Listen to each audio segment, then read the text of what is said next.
What's going on? My name is Joe. I practice talking on the internet, and I'd first like to say thank you for those who give me money on Patreon. I am a Twitch streamer, but I'm trying to slowly transition my audience away from Twitch into more consistent revenue streams. And Patreon is one of those consistent revenue streams that allows me to continue doing streams and to make sure that this operation is sustainable. And I deeply appreciate Siegfried, Desperado Sensei, Ian Jane Marking, Memtic Marakai, sorry, Frackle Liberation, Electro Retro, and Michael for their contributions and being part of this little sort of community I'm trying to build. I really do appreciate that. And if that's something you want to do, the link will be down underneath this video or on the side, left or right. I don't know how these browsers work, but you know better than I saw something on Twitter and I started realizing that maybe some people need reminders about stuff. And it's super important, I think, to remind people when stuff is afoot. So it started with this, a new animated The Little Mermaid spin-off series for preschoolers titled Ariel is coming to Disney Junior. The series follows a young Ariel and features fan favorite characters, including King Triton, Ursula, Sebastian, and Flounder, as well as exciting new additions. On its face, fine. Like most content, fine. Then, an individual by the name of Stone Toss quote tweeted with this. And I want to talk about this because something that I think white people fall into the trap of is thinking certain content is targeting certain groups, which it does. Does this tweet target black people? Absolutely. Clearly targets black people. Is this tweet and comic racist? Yes. Checks all the boxes for all the isms and things you want to do. However, it's not for black people. And I want people to like think about content in a different way. And this is kind of how I think about content. So this is one half how I think about content and one half I think something that members of the white delegation need to remember. And the cis delegation too. We'll get to the members, we'll get to the sissy squad in a little bit. We live in a world where whiteness and white identity is centered in all areas of activity. So you have a few options available to you with this reality. You can either decenter whiteness and just have content that's decentered whiteness and white identity and kind of just move that way. If you move that way, you're going to alienate white people. You're going to alienate people who are used to seeing whiteness, who are used to seeing white identity in their content, which means that the number of eyeballs that potentially could see your content is going to be smaller. Or you can, in some way, center your content around whiteness and white identity. And that some way has different degrees of intensity. It can be very, very overt, that dilutes a message, or it can just be very subtle where you just sort of like, we'll call it inching to the line. And with that being said, I don't think it's possible for white people to talk about black people without having the proclivity to center whiteness and center white identity. They're not like white people cannot be black people. So what tends to happen is because they don't have that experience with black people, because they're only experiencing blackness and black identity as just like a observer of it, anytime they enter into conversations about race, about racial identity, and talking about in particular black people, it's going to be generally insufficient, and it's going to be talking to other white people about black people. So this comic is a long line or a long tradition of reactionary white people trying to have non-reactionary white people run defense, because black people don't have any frame of reference of who Stone Toss is. And if they do, they only know of Stone Toss through association of other people within that sphere of content. That's the only reason why I know Stone Toss. I only know Stone Toss through the retweeting of other white people retweeting Stone Toss. So that's like Lance from the Surfs, even like other whether it be white presenting or white content creators. I just thought of like 10 in real time. But I don't want to like name drop too many people because it's not about them, but it's about what's happening, which is you get the reactionary non-black person talking about black people, then the non-black people who are in support of black people see the thing, they recycle the content, whether that be through quote tweets, putting the video on their YouTube channel and talking over it, etc., etc. And then that content is more content towards a non-black audience. So basically what ends up happening is that you have a non-black creator talking about black people, other non-black creators commenting about that non-black creator, and then maybe there's a response from the original, maybe people in support of the first, in this case, this piece of content. And that just feeds back to this idea that blackness doesn't matter anymore. It's just the centering of non-black people and the feelings, sentiments, and opinions of non-black people about a thing. And I have an example. Because I didn't really think it was going to happen, but a gentleman put his hat into the ring, and I didn't even think that they were going to do that. You know, like usually when people enter into these conversations and they see me quote tweet, they just say dumb stuff. But this was the first time in a long time where I directly had somebody do the thing, which was trying to decenter blackness and just kind of talk about something that's not being talked about. So I made a tweet that just said very sort of plainly, you know, black men don't know who Stone Toss is, let alone agrees with him. This is bait for white people. Mild tweet, uncontroversial tweet.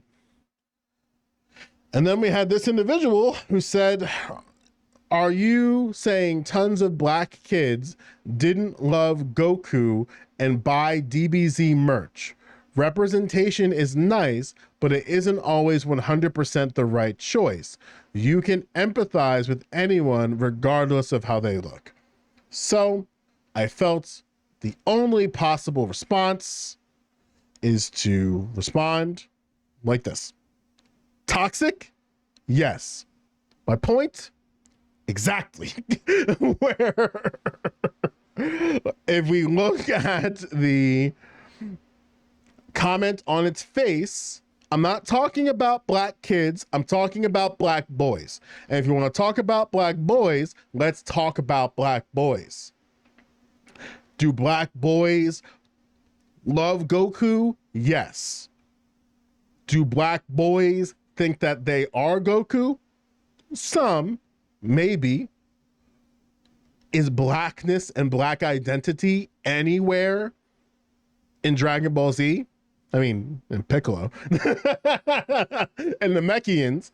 You'll be hard pressed to find a black person who's like, you know, I look at the Namekians and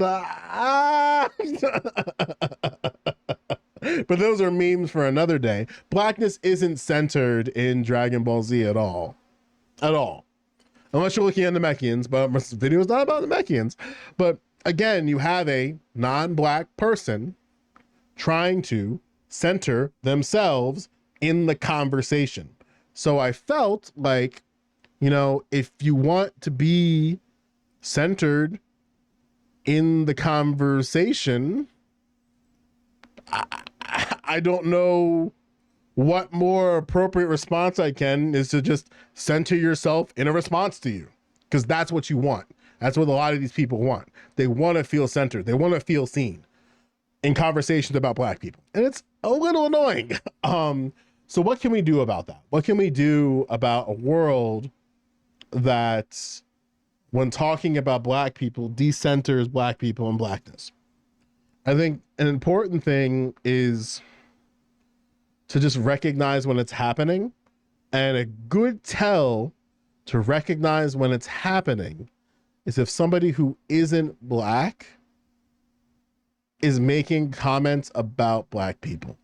I think that's the simplest baseline you can start from. And there's nuance in that, obviously, but I'm like, if you want some nuance, feel free to see me on twitch.tv/Joe Lewis with 2 O's, and you can more than happy to get a fuller contextualization about the idea of white people talking about Black people.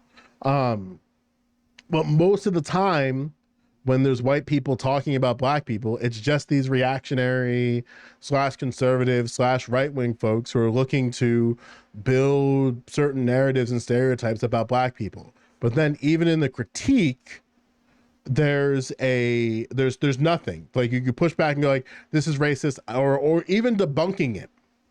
Even in the debunk, there's still that censoring back to the individual poster, which in turn creates separation from Black people and separation from Blackness. I'll give you a really clear line of argument that you can tell, because conservatives do this all the time. White person tweets something that's anti-Black about Black people. White people respond with outrage, platforming that action through retweets, through videos, through all this commentary. And now, as it happens, Blackness gets farther and farther and farther. Black person responds to white person and whatever that content is. That Black person responding is more likely an outlier in a sea of white folks. But here's the problem with that. Because you'll get that Black person who might agree with that comment, and then other Black people will just go respectfully, huh?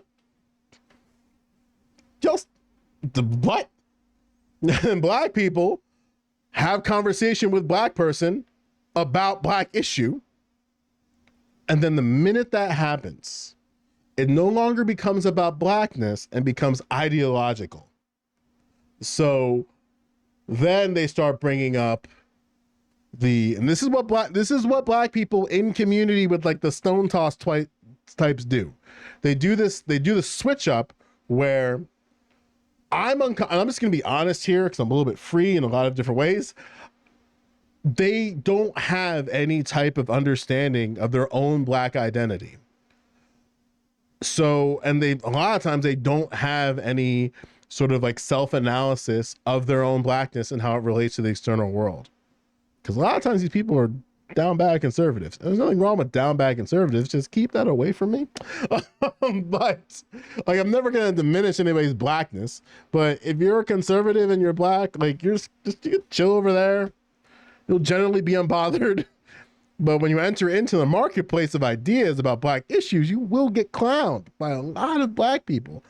And then what ends up happening is that when Black people start clowning a singular Black person, or maybe a handful of Black people, on their poor Black issues take, then it starts becoming ideological.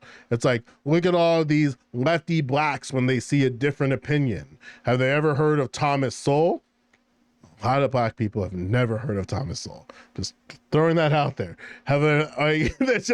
They start citing the Black people that are in overt community with white people at the expense of Blackness, at the expense of Black identity. And that's a video for another day, because I am still cooking up a video about how Black people separate themselves from Blackness and like get closer and closer to white identity. It's like a complicated topic that I have a lot of experience. So I want to tackle that at some point. But what ends up happening is that like black people disagree with singular black person on an issue, then all of a sudden it starts being ideological instead of being like, you know, just leave black people alone while they argue. Like, you don't have to start making arguments about ideological differences when you watch two black people argue about something. Because when black people argue with other black people about black issues, blackness and black identity is at the center of the conversation. It's not the centering of white folks and don't forget about me today. It's like, look, you know, this is out of pocket. Let's talk about how it's out of pocket and then move on with our days. So, generally speaking, if you see a reactionary tweeting or talking about black people, you can just do what Democrats and Republicans do with poor people. Ignore them.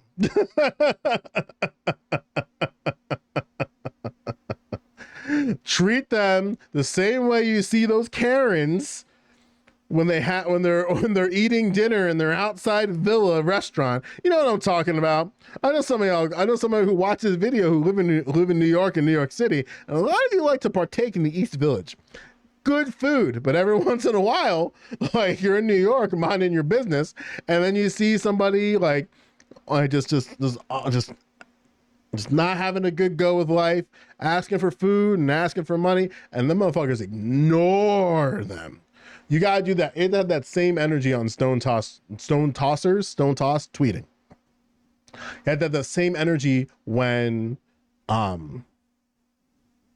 Candace Owens tweets. You need to have that same energy whenever you see these reactionaries, regardless of race, talk about black people. To drive the point home, the only people who you're satisfying when pushing back against a folk like Matt Walsh is yourself and other people like you. That's it. Trans people have no business and don't have any business with Matt Walsh. In fact, I have a lot of reason to believe that if you are trans, you're probably avoiding Matt Walsh's content. I don't know, for ideological reasons. Like, so what ends up happening is that like you see Matt Walsh tweeting about trans people, and if you are a cis person, shut the fuck up. Don't platform the tweet. Don't retweet it. Don't make a video analysis about why the tweet's fucked up. You're preaching to the choir about why the tweet's fucked up. You're preaching to the choir and just fueling in the content game of it. You can easily make content that's divorced from platforming that individual that targets the very audience that you would be targeting anyway. So you can have a conversation about what's happening to trans people and how that relates to cis people without retweeting a Matt Walsh tweet, without going over a video front to back about Matt Walsh being ridiculous. I understand it's really strong and healthy for the algorithm, but I think respectfully, it's time to stop. No different when I see white people, in particular white Americans, because they're really bad about this, where they'll see some white racist say something or do something racist, and then they just automatically retweet it and go, "This is disgusting. I can't believe this happened." I don't need to see Jordan Neely like that. And I don't need to see you retweeting some toxic individual who has an awful take around it, and then all of your other white friends fight about it. Like, it's not something that black people want to see or even care to see. And there's no black people usually in those conversations anyway. So at the end of the day, it's just white people fighting. It's just you as a white person fighting with other white people. And if you want to watch white people fight white people, just watch hockey. I mean, it just ended, but just that's a little dark. There's black people in the NHL. Not that many, but there's enough. But yeah, listen. To close out, because I am playing a little bit hot and loose, because I am streaming right now as well, and they're so happy because now they're free.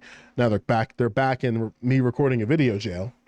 Is that recognize that the white gaze is real? Recognize that conversations about other groups of people, if you're not careful as a white person, whiteness and your white identity are going to get centered.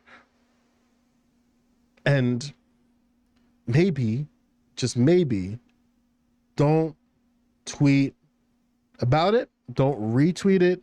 Don't talk about it. You don't need to platform white racists and their content. You don't have to.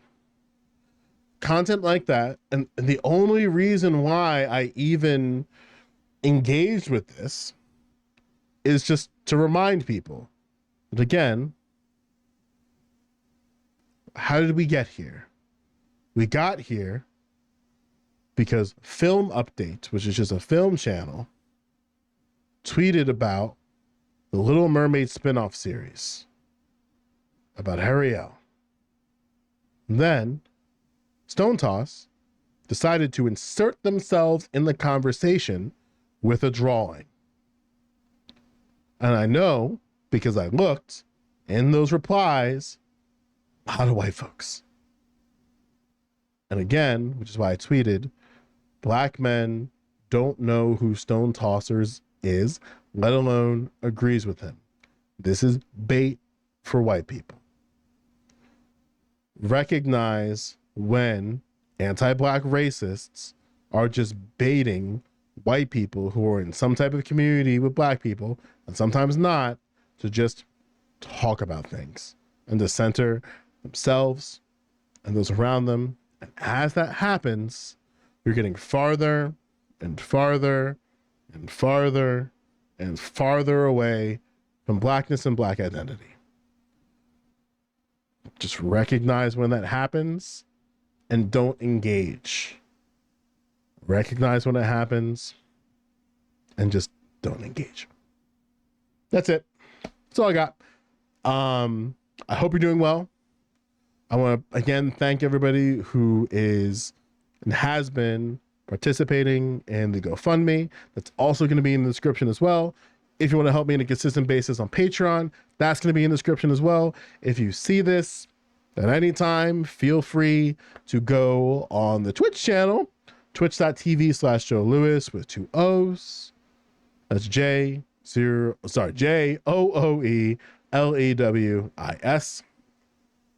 And have a great rest of your afternoon. Now I get to talk to Twitch chat to see how they feel. So they're down there. They're down in Joe recording video jail. So I'm going to free them and talk to them for a bit. And with that, I'll see you soon.